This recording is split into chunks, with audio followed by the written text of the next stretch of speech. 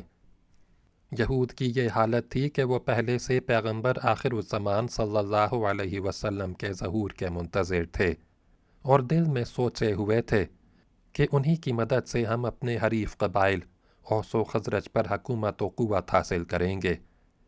لیکن جب یہ پیغمبر صلی اللہ علیہ وسلم نمودار ہوئے اور انہوں نے دیکھا کہ اوس و خزرج نے انہیں ہم سے پہلے اپنا لیا تو بہت گھبرائے، پھر سوچ کے ان کی دشمنی پر آمادہ ہو گئے اور کہنے لگے، پیغمبر آخر الزمان صلی اللہ علیہ وسلم کو ایک جاہل اور امی قوم میں پیدا ہونے کی کوئی وجہ نہیں، وہ ہوں گے تو اسرائیلیوں میں ہوں گے، جس طرح اس سے پہلے اکثر پیغمبر آل اسرائیل میں سے ظاہر ہوتے رہے ہیں، مگر انہی میں ایک بڑے فاضل اور کتب آسمانی کے عالم تھے، عبداللہ ابن سلام۔ وہ ایک دن سب سے چھپ کے گئے کہ پیغمبر صاحب صلی اللہ علیہ وسلم کی حالت کا اندازہ کریں۔ آپ صلی اللہ علیہ وسلم کی مبارک صورت دیکھتے ہی ان کا دل بے اختیار گواہی دینے لگا کہ ایسا نورانی اور متبرک چہرہ کسی جھوٹے مکار کا نہیں ہو سکتا۔ اس کے بعد یہ دیکھا کہ آپ صلی اللہ علیہ وسلم لوگوں سے فرماتے ہیں، لوگو یہ اعلان عام کرو، محتاجوں کو کھانا کھلاؤ، تعلقات قرابت کو مضبوط کرو، اور راتوں کو جب لوگ سوتے ہوں تم خدا کی عبادت کرو۔ یہ کلمات ہدایت آیات سن کے وہ آگے بڑھے اور عرض کی، یا رسول اللہ صلی اللہ علیہ وسلم، میں آپ کی رسالت کی تصدیق کرتا ہوں، مگر مناسب یہ ہوگا کہ حضرت پہلے یہود کو بلا کے ان سے میرا حال پوچھیں اور دریافت کریں کہ اگر میں مسلمان ہو گیا تو کیا وہ بھی مسلمان ہو جائیں گے۔ پیغمبر صاحب صلی اللہ علیہ وسلم نے یہی کیا، انہیں چھپا کے بٹھا دیا اور یہود کو بلوا کے ان سے پوچھا، عبداللہ بن سلام کیسے شخص ہیں؟ سب نے بلا تامل جواب دیا، وہ ہمارے سردار اور سردار زادے ہیں، عالم و فاضل ہیں اور ان پر ہمیں پورا بھروسہ ہے۔ آپ صلی اللہ علیہ وسلم نے پوچھا، اچھا اگر وہ مجھ پر ایمان لے آئیں تب تو تم دین الہی کو قبول کر لو گے؟ یہود نے کہا، یہ ممکن ہی نہیں کہ عبداللہ بن سلام جیسا عالم و فاضل اور باخبر دانا اپنے دین کو چھوڑ دے۔ یہ جواب پا کے آپ صلی اللہ علیہ وسلم نے عبداللہ بن سلام کو آواز دی۔ وہ نکل کے سامنے آیا، کلمہ شہادت پڑھا اور اپنی قوم کے لوگوں سے کہا، بھائیو خدا سے ڈرو اور ان رسول اللہ صلی اللہ علیہ وسلم پر ایمان لے آؤ۔ خود تمہارے دل گواہی دے رہے ہیں کہ یہ سچے اور برحق پیغمبر خدا صلی اللہ علیہ وسلم ہیں۔ یہ دیکھتے ہی یہود کو سناٹا ہو گیا، لیکن اس کے بعد بہت بگڑے اور ابن سلام کو برا بھلا کہتے اور گالیاں دیتے ہوئے واپس ہوئے۔ اب آپ صلی اللہ علیہ وسلم کی مسجد بن کے تیار ہو گئی، اس کے اطراف میں خود آپ صلی اللہ علیہ وسلم کے اہل بیت کے رہنے کے لیے حجرے بن گئے، اور آپ صلی اللہ علیہ وسلم کے 2 صحابی جا کے آپ صلی اللہ علیہ وسلم کی صاحبزادیوں اور بی بی کو اور انہی کے ساتھ آپ صلی اللہ علیہ وسلم کے رفیق سفر ابو بکر صدیق رضی اللہ عنہ کے اہل و عیال کو لے آئے۔ اس دن مسجد میں دن بھر میں 5 بار آپ صلی اللہ علیہ وسلم اور آپ صلی اللہ علیہ وسلم کے ساتھی آپ صلی اللہ علیہ وسلم کے پیرو اور فرمان بردار جمع ہو کے خدا کی نماز پڑھا کرتے ہیں۔ یہ نماز ہمارے طریقہ عبادت سے جدا اور نئے قسم کی ہے۔ اس میں پہلے دونوں ہاتھ باندھ کے ادب سے کھڑے ہوتے ہیں، پھر جھک کے رکوع کرتے ہیں اور اس کے بعد زمین پر سر رکھ کے 2 بار سجدہ کرتے ہیں، 2 زانوں بیٹھتے ہیں، کانوں تک ہاتھ لے جا کے اور اللہ اکبر کہہ کے نماز شروع کرتے ہیں۔ ہر حرکت کے وقت اللہ اکبر کہتے ہیں، اور آخر میں کچھ دیر دو زانوں بیٹھ کے دونوں طرف منہ پھیر کے السلام علیکم ورحمۃ اللہ کہتے ہیں اور نماز ختم کر دیتے ہیں۔ لوگوں کو عبادت کے لیے مسجد میں بلانے اور نماز کا وقت آ جانے کی اطلاع دینے کے لیے دنیا کے مذہبوں میں مختلف طریقے مروج ہیں۔ کہیں سنگا بجتا ہے، کہیں گھنٹا بجایا جاتا ہے، کہیں اسی قسم کا کوئی اور اشارہ ہے۔ ان پیغمبر صاحب صلی اللہ علیہ وسلم نے کمال سادگی کے ساتھ یہ طریقہ جاری کیا ہے کہ ایک شخص کھڑا ہو کے بآواز بلند چند کلمے کہتا ہے۔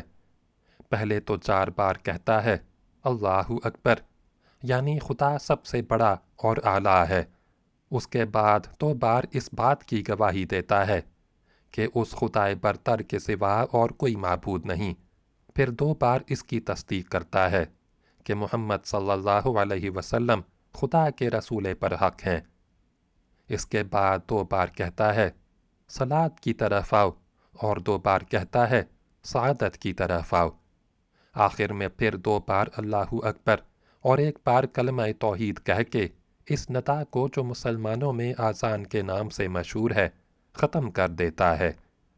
صبح کی اذان میں جو طلوع آفتاب ہے تقریباً 1.5-2 گھنٹہ پہلے دی جاتی ہے۔ ایک اور کلمہ بھی پڑھا دیا جاتا ہے جس کا مطلب یہ ہے کہ نماز پڑھے سوتے رہنے سے اچھی ہے۔ اب یثرب میں یہ حالت ہے کہ سب سے زیادہ اثر انہی پیغمبر صاحب صلی اللہ علیہ وسلم کا ہے۔ یہودی بنی قینقاع اور گرد و پیش کے دیگر قبائل مخالف ہیں، مگر اپنی کمزوری دیکھ کے بظاہر دم نہیں مارتے۔ اس کے علاوہ ذی اثر مشرکین یثرب میں سے عبداللہ بن ابی سلول اور اس کے رفقا ہیں جو ظاہر میں مسلمان بنے ہوئے ہیں اور باطن میں اس کے در پہ رہتے ہیں کہ مسلمانوں اور اس پیغمبر برحق صلی اللہ علیہ وسلم کو آزار پہنچائیں۔ یہ حالت اور موقع دیکھ کے پیغمبر صاحب صلی اللہ علیہ وسلم نے جمہوریت کے اصول پر ایک معاہدے کا مسودہ تیار کیا ہے جس کے الفاظ یہ ہیں: محمد رسول اللہ صلی اللہ علیہ وسلم کی جانب سے کل مسلمانوں کے ساتھ عام اس سے کہ وہ قریشی ہوں یا یثربی، اور ان دوسرے لوگوں کے ساتھ جو چاہے کسی گروہ و ملت کے ہوں مگر ہمارے شریک حال رہنا چاہیں، یہ معاہدہ کیا جاتا ہے کہ یہ سب مل کر ایک قوم سمجھے جائیں گے۔ صلح اور جنگ کی حالت کل مسلمانوں پر یکساں عائد ہوگی۔ ان میں سے کسی 1 یا 2 شخصوں کو یہ اختیار نہ ہوگا کہ وہ خود ہی جنگ کا اعلان کر دیں یا خود ہی صلح کر لیں۔ یہود جو ہمارے جمہوری انتظام میں شامل رہنا چاہتے ہیں، ان کے لیے ہر حالت میں ہمارا فرض ہوگا کہ ان کی حفاظت کریں اور بیرونی حملوں کے وقت ان کے لیے سینہ سپر ہو جائیں۔ ان کے حقوق ویسے ہی ہوں گے جیسے مسلمانوں کے۔ وہ مسلمانوں کے پہلو بہ پہلو عہدوں پر ممتاز ہوں گے اور ان سے کوئی تعرض نہ کرے گا۔ یثرب میں جتنی قومیں آباد ہیں وہ سب ایک نظر سے دیکھی جائیں گی اور انہیں اپنے مذہبی فرائض انجام دینے کے لیے مسلمانوں کی طرح کامل آزادی حاصل ہوگی۔ جو لوگ یہود کی پناہ میں ہیں اور ان کے حلیف ہیں، ان لوگوں کی بھی ویسی ہی حفاظت کی جائے گی اور انہیں بھی ویسی ہی آزادی دی جائے گی۔ مجرم خواہ یہودی ہو یا مسلمان سزا یاب ہوگا۔ اگر کوئی دشمن یثرب پر حملہ کرے تو یہودی مسلمانوں کے ساتھ مل کے اس کے پسپا کرنے کے لیے میدان جنگ میں آئیں گے۔ جو شخص یثرب میں داخل ہوگا اس کے لیے بھی یہی حقوق ہوں گے۔ جرم پر کسی کی رعایت نہ کی جائے گی، عام اس سے کہ وہ کوئی سردار ہو یا عام شخص، اور نہ کوئی شخص مجرم کی بے جا طرفداری کرے گا، چاہے وہ اس کا کوئی قریبی رشتہ دار ہی کیوں نہ ہو۔ تمام گزشتہ جھگڑوں اور قضیوں کی بنسبت سمجھا جائے گا کہ وہ ختم ہو گئے، اور آئندہ کوشش کی جائے گی کہ متخالف اور متضاد گروپوں میں باہم اتحاد قائم ہو۔ یہ معاہدہ ہے جسے ان پیغمبر صاحب صلی اللہ علیہ وسلم نے بحیثیت حاکم یثرب کے مرتب کیا۔ کل اہل یثرب نے کسی قوم و ملت کے ہوں اس کو پسند کیا، اور آخر میں یہود بنی قریظہ اور بنی قینقاع بھی دستخط کر کے اس میں شریک ہو گئے۔ اس معاہدے کے ذریعے سے ان پیغمبر صاحب صلی اللہ علیہ وسلم نے یہاں ایک عجیب قومیت قائم کر دی ہے، جس میں ہر مذہب اور ہر خیال کے لوگ جو یہاں رہتے ہوں شریک ہیں۔ مگر میں نے یہود کی حالت کا جہاں تک اندازہ کیا مطمئن نہیں ہے، فقط پیغمبر صلی اللہ علیہ وسلم کے پیرووں کی قوت و کثرت کے خوف سے شریک ہو گئے۔ دل میں بھی یہی چاہتے ہیں کہ مسلمانوں کو نقصان پہنچے۔ میں چونکہ یہود ہی میں رہتا ہوں، اس وجہ سے مجھے ان کی حالت کا ہمیشہ اندازہ ہوتا رہتا ہے۔ میں چاہتا تھا کہ پھر کسی موقع پر حضرت رسول صلی اللہ علیہ وسلم کی خدمت میں حاضر ہوں، مگر موقع نہ ملتا تھا۔ اس کے ساتھ اس کی بھی ضرورت تھی کہ ہر دویا کو سمجھاؤں کہ پیغمبر صاحب صلی اللہ علیہ وسلم کی دشمنی سے باز آ جائے۔ جس غرض کے لیے میرے آقا نے مجھے یہاں بھیجا ہے، اسی ہفتے کے شروع میں ایک دن مجھے وہ اپنے مکان کے باہر تنہا ملی اور مجھے دیکھ کے اپنی عادت کے موافق میرے سر پر ایک دھول مار کے کہنے لگی، عیسیٰ، کیا تم یہیں یثرب میں پڑے رہو گے؟ وادی القریٰ نہ جاؤ گے؟ ابا جان کو تمہاری ضرورت ہے۔ میں نے کہا، گھر کا کام تو غیلا نہ کرتی ہوگی، مگر بی بی، آپ نے مجھ سے آج تک نہ پوچھا کہ تم یہاں کیوں آئے ہو۔ غنیمت ہے کہ آج اتنی توجہ کی۔ ہردویا، میں سمجھی کہ میری خیریت دریافت کرنے کے لیے ابا جان نے بھیجا ہوگا۔ میں، بے شک، اسی لیے انہوں نے بھیجا ہے، مگر اس کے سوا کچھ اور کام بھی ہے۔ ہردویا، تو وہ کام تم نے آج تک بیان کیوں نہ کیا؟ میں، بیان کیوں کرتا؟ آپ کبھی اکیلی ملی ہی نہیں، اور وہ کام ایسا نہیں ہے کہ کسی اور کے سامنے ظاہر کیا جائے۔ ہردویا، اچھا، اب اس وقت تو اکیلی ہوں۔ میں، تو تھوڑی دیر کے لیے بستی سے باہر نکل کے کسی سناٹے کے مقام میں بیٹھیے تو عرض کروں۔ یہ سنتے ہی ہردویا یثرب کی آبادی سے باہر نکلی۔ ہم دونوں ایک ٹیلے کے پیچھے جا کے چند کھجوروں کے سائے میں بیٹھ گئے۔ یہاں میں نے پوچھا، پہلے یہ فرمائیے کہ ایوب کو اس پیغمبر صلی اللہ علیہ وسلم کو مار ڈالنے کا موقع کب تک ملے گا؟ آپ کے والد آپ کی شرط اور اس نسبت دونوں کو سن کے بہت خوش ہوئے، مگر چاہتے ہیں کہ آپ کی شادی جلد ہو، جس کی انہیں بڑی تمنا ہے۔ یہ سن کے ہردویا نے سر جھکا لیا، کچھ دیر تک سوچتی رہی، پھر بولی، ابا جان کو بے شک جلدی ہوگی، مگر میری شرط دیکھیے کب پوری ہوتی ہے۔ جب تک یہ مدعی نبوت یہاں نہیں آیا تھا، میں جانتی تھی کہ اس پر حملہ کر کے کامیاب ہونا آسان ہوگا، مگر اب تو جون جون دن گزرتے جاتے ہیں، سخت مشکل اور دشوار ہوتا جاتا ہے۔ سارے اوس و خزرج کے مسلمان ہو جانے سے اس کی قوت بڑھ گئی، اور اس کے دوستوں اور پیرووں کا ایک گروہ ہر وقت اس کے پاس موجود رہا کرتا ہے۔ ایوب کئی بار زہر میں بجھی چھری لے کر گئے، اور دن بھر اور دو ایک دفعہ رات بھر آس پاس لگے رہے کہ میدان صاف ہو تو اس پر جا کے چھری سے حربہ کریں، مگر کسی وقت یہ شخص تنہا نہیں ملا، اور خدا جانے کیا بات ہے کہ ایک رات کو وہ کہتے ہیں کہ ان کو موقع مل بھی گیا تھا، اور یہ شخص بالکل اکیلا تھا۔